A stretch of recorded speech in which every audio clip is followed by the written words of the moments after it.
Welcome into another Running with the Timberwolves podcast on the Believe Sports Network. My name is Gabe Anderson, and I'm joined, as always, by Chris Emerson. Chris, how we doing? We're doing really good, man. Christmas is wonderful. We get a W. Who's better than us?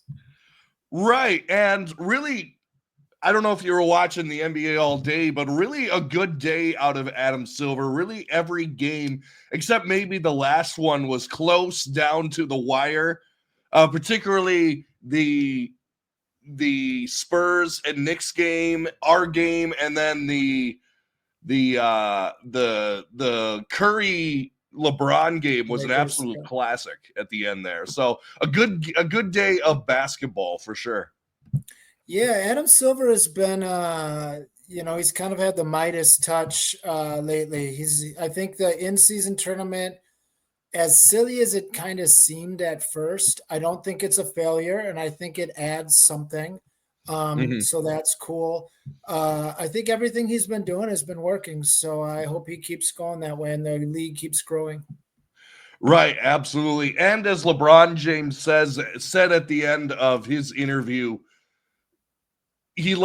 everyone loves the NFL, maybe except us, but the Christmas is the NBA's day. So it was fun. It was fun to see the Wolves play on Christmas. And one thing I got to ask before we get going, did you see any of the Knicks Spurs Disney cast? I did not. Oh. No, I can't say that. I did see a clip of Goofy getting a dunk, who I was told was Karl Anthony Towns. Yes, he was Karl Anthony Towns, and just in the way that Which is fitting, by the way. Yeah, because Karl Anthony Towns moves kind of goofy. Yes. So yes. Stumbly, uncoordinated. Yeah, no, it works. Yeah. It was funny to see.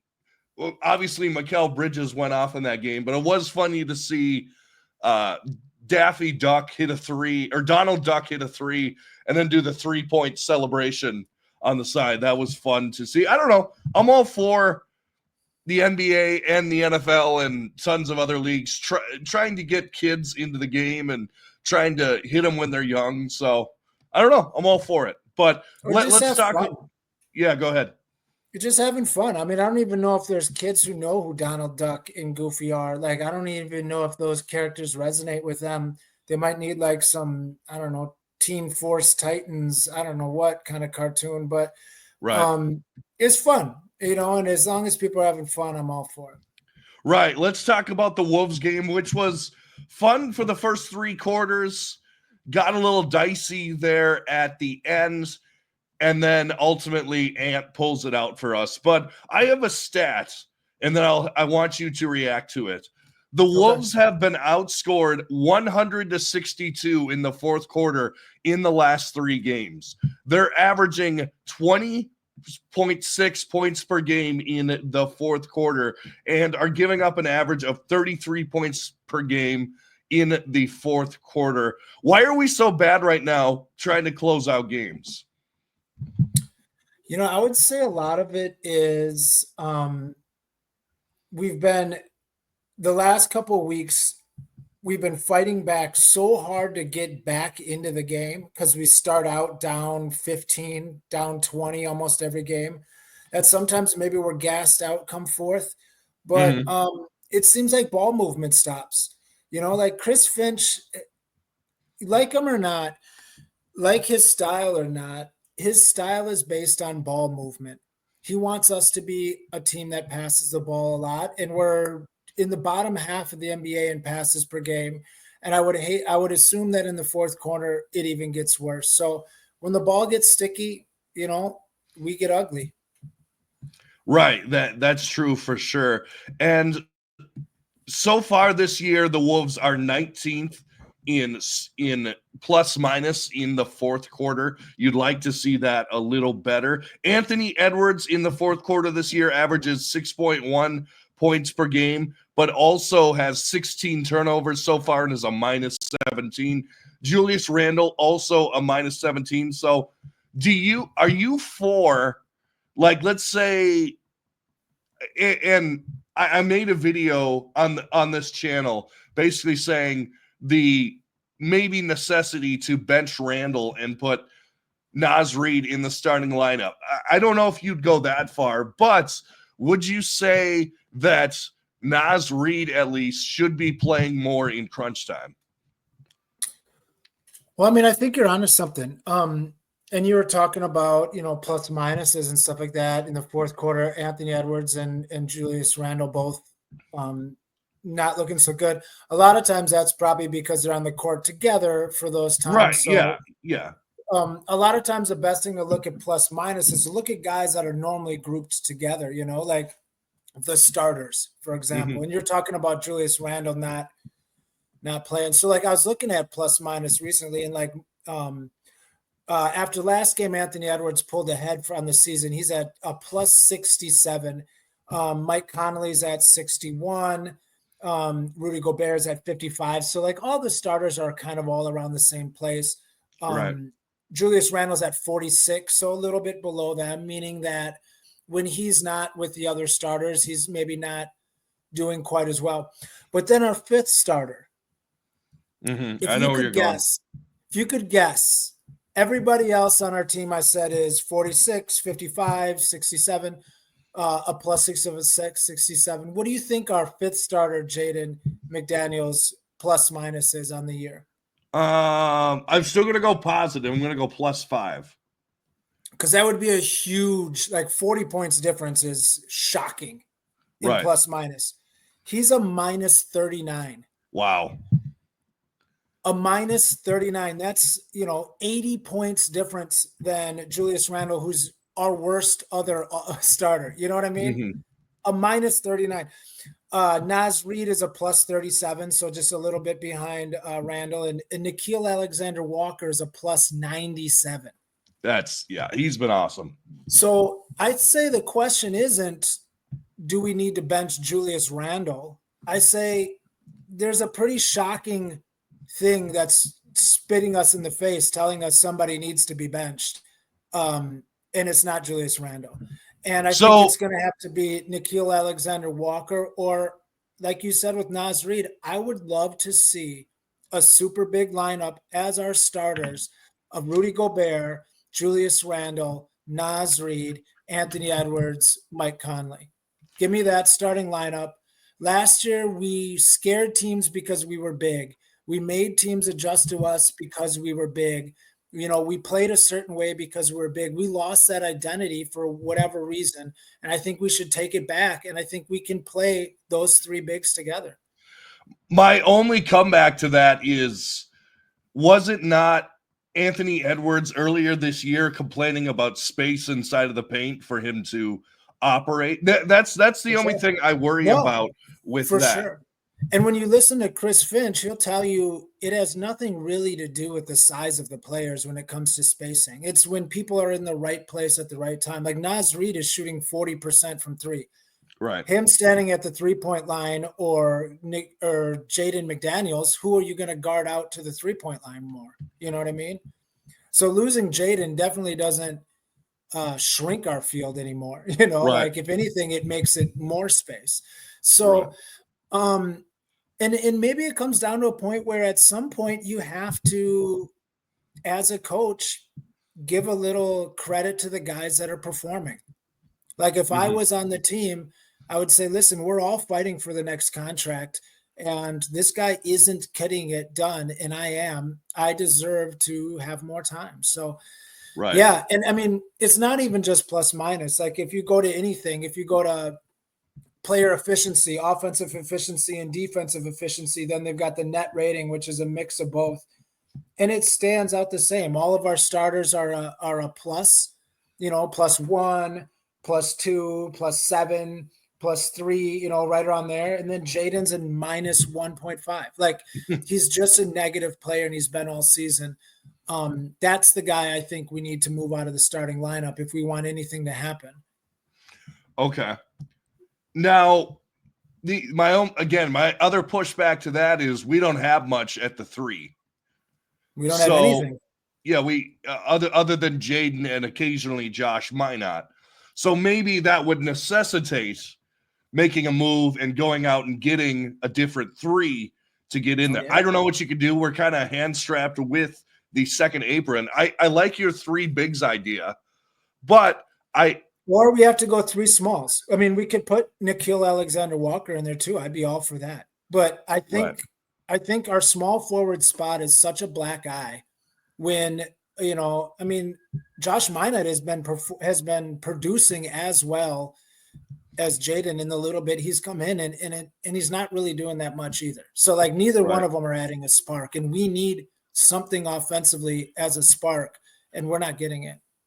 I saw this tweet from Jace Fredericks, I believe of the Pioneer Press. He said that Jaden McDaniels' 3-point percentage this season, 45% in wins, 21% in losses. I believe it.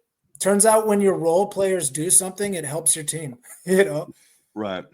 Do something, Jaden. That's all we're asking. Give me 15 points and 7 rebounds. I'm not asking for 40 and 10, other role players. You'll see role players from the other teams go off for 35. We're not asking for that. Give me 15 points and 6 rebounds. Gosh, do something. Yeah, I tend to agree with you. And it's tough because you have all this money invested in Jaden, and Jaden is a fan favorite for a lot of people. But yeah, when it comes down to it, it's tough to keep playing him when he's really just a one-sided play. He's just a defensive player, and a lot of the time he's in foul trouble anyway. And I'm done saying he's a defensive player. I think that's just something that we like to say. But look at what he did against Luka. Luka got hurt. He was murdering Jaden. And that's almost the perfect archetype for a guy that Jaden would go up against, is a bigger guy, so he's not too fast for Jaden, but he can use his length. And I get it, Luka does it to everybody, but then you're just as good as everyone else. Yeah, we need something. We need something to happen. He needs to make splash plays or show that he's on the court if he's going to be out there as much as he is. Right. Jaden's on the year, averages about 30 minutes, 9 points a game, 43% from the field, 32% from three, and averages about 4 rebounds. That's decent numbers for a guy averaging 15 minutes a game. Right. Yeah, I think a lot of the time he's just out there not doing anything. And something that goes, not to just crush on Jaden, I'm going to move on from him real quick, but something that goes unnoticed that a lot of people don't get is he's also the guy that the other team's best offensive player guards on offense or on defense. So you'll see Steph Curry guarding Jaden, and guess what Jaden does? He stands in the corner. So Steph gets to stand all defensive possession and come back fresh on offense. Same as name your all-star, they all defend Jaden, and they just rest. We can't have that, because then it's counterproductive on the other side. Right. Yeah. But, I didn't come into this podcast thinking about benching Jaden, but you have me sold on that. My only thing is about Randall. Yeah, I'll go. I was just going to say, I think we need something else at the 3 if we're going to be successful. I think we need to go out and acquire some piece. I don't know who we have to get rid of, but I think we need something else at the 3 beyond Josh Minot if we're going to make a run this season.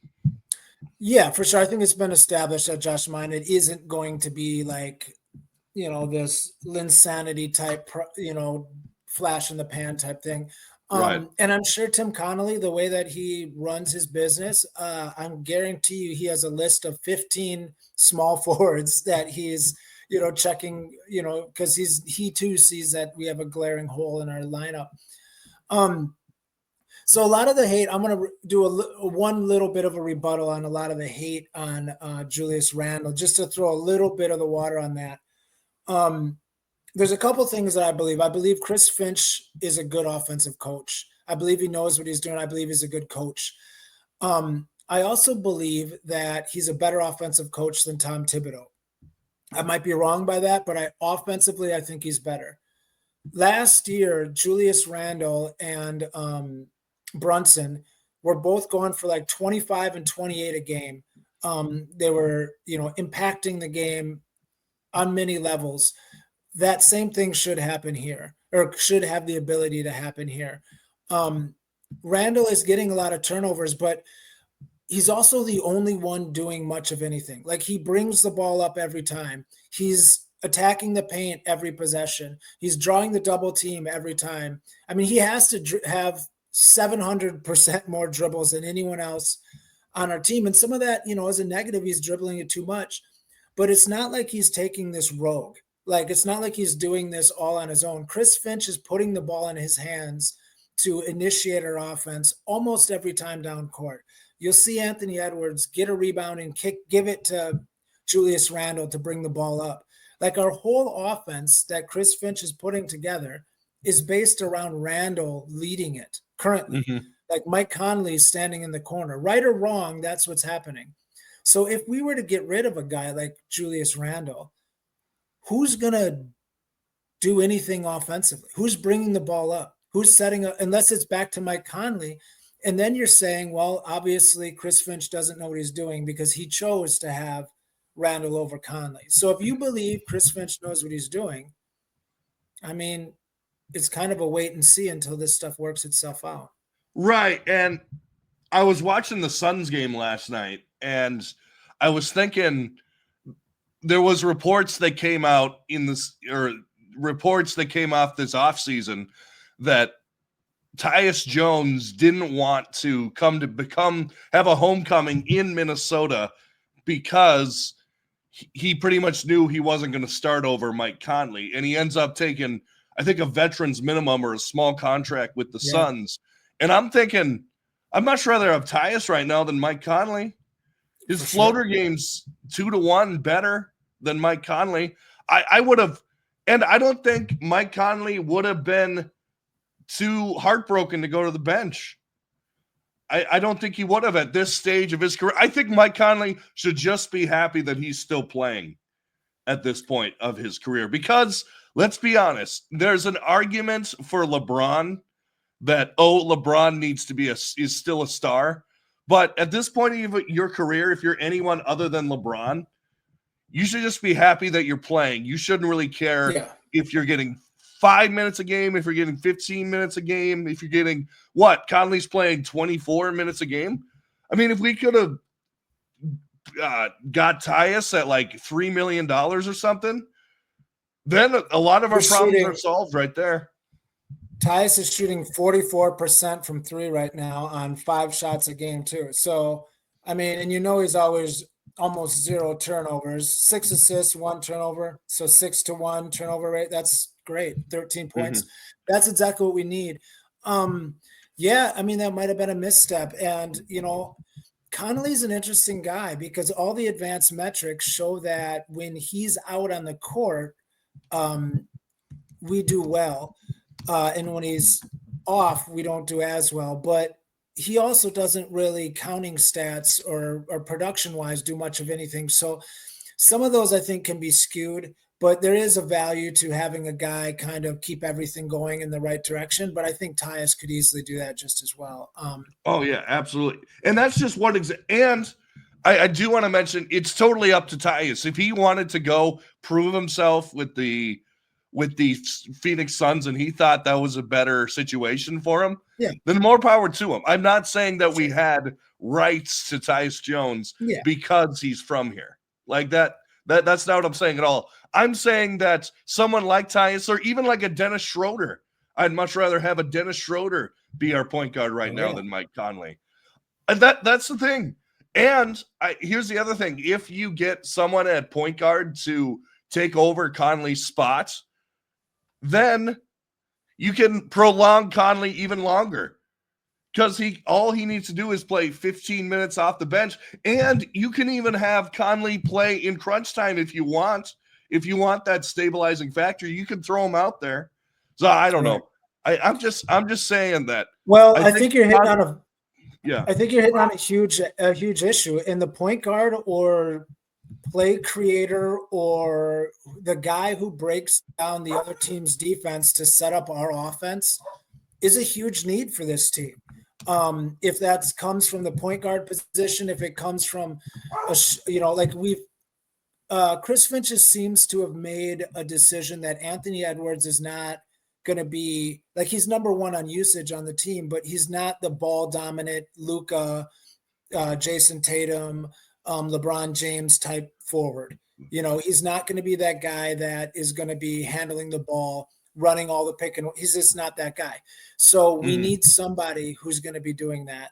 And if we end up taking Randall off that role, who, again, that's what Chris Finch loves, is guys who can get to the paint, collapse the defense, and make things happen. So if we get rid of him, we need somebody who can do that. And Mike Conley's not it. So yeah, it's a huge need for us. And if it's going to be Dillingham, maybe it can be DiVincenzo. I don't know, but we need somebody to step up that can cause havoc for the other team offensively. But here's the thing. I don't think that it's Chris Finch's plan to move on at some point. Well, maybe at some point, but in the short term from Mike Conley, because he is not getting Dillingham ready if it is Dillingham. He's not giving him any minute. I don't think he's played in the last 5 games other than in garbage time. But that's the thing. He's not playing them at all and not getting Dillingham ready to take over the helm at some points.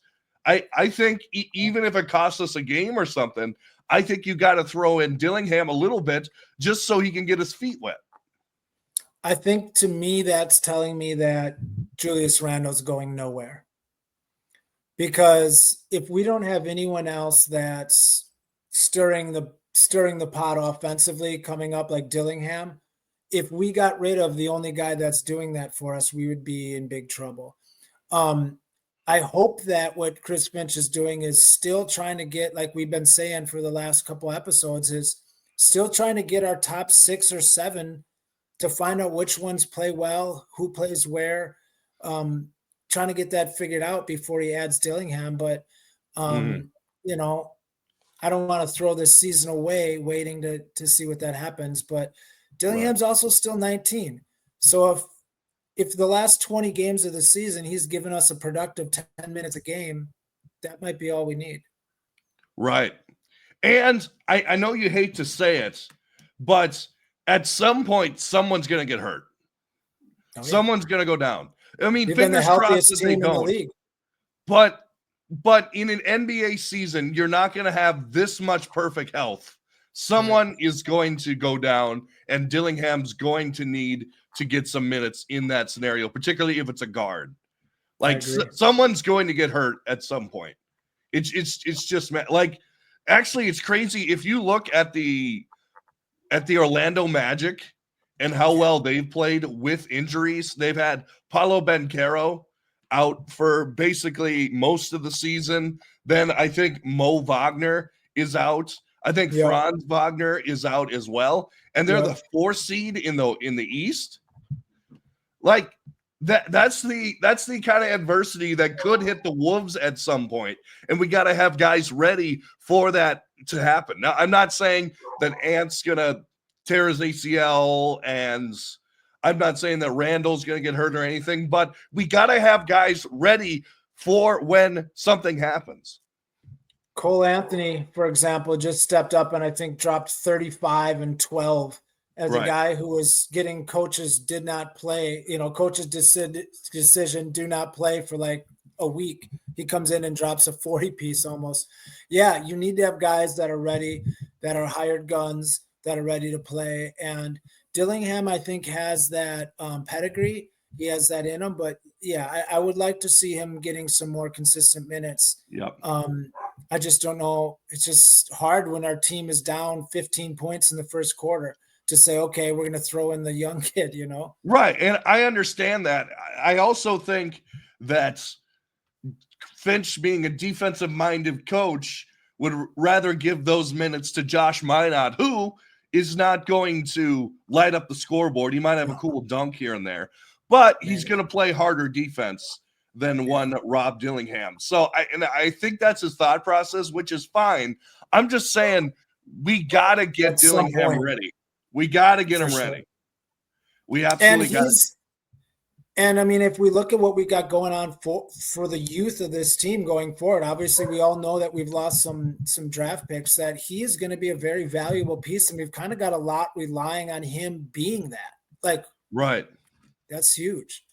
Right. So let's look forward tomorrow or tonight, maybe, if you're listening. The Wolves play the Rockets on the road. Then we're home for the Spurs. And then a tough go of it. We'll probably talk before then. But Tuesday, New Year's Eve, we play the Thunder. And then that Thursday, we play the Celtics. So a tough stretch. Yeah. But if we could get out of this, maybe 3, maybe 2 wins, I think we'll be okay. Yeah. But I'd be cool go ahead. too. I'd be cool too, but let's get 3. Yeah, I agree. And just a little fun question to end the podcast here. Ant was talking about Kyrie after the game, after the Christmas game, and he was saying that Kyrie is his favorite point guard of all time. So, Chris, I asked you, who's your favorite point guard of all time? It'd probably be that I've watched. Yeah.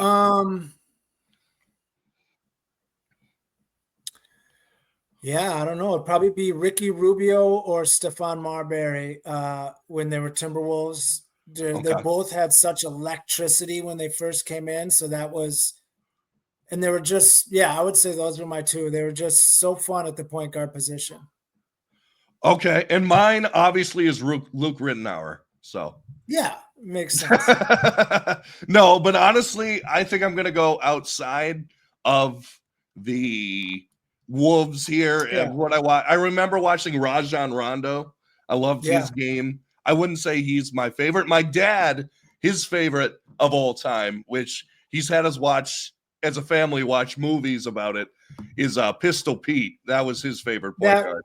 So now I was going to say that's my favorite because of just I think he would be like in historic measures, but I never watched him, so I didn't want to. Yeah, no, right.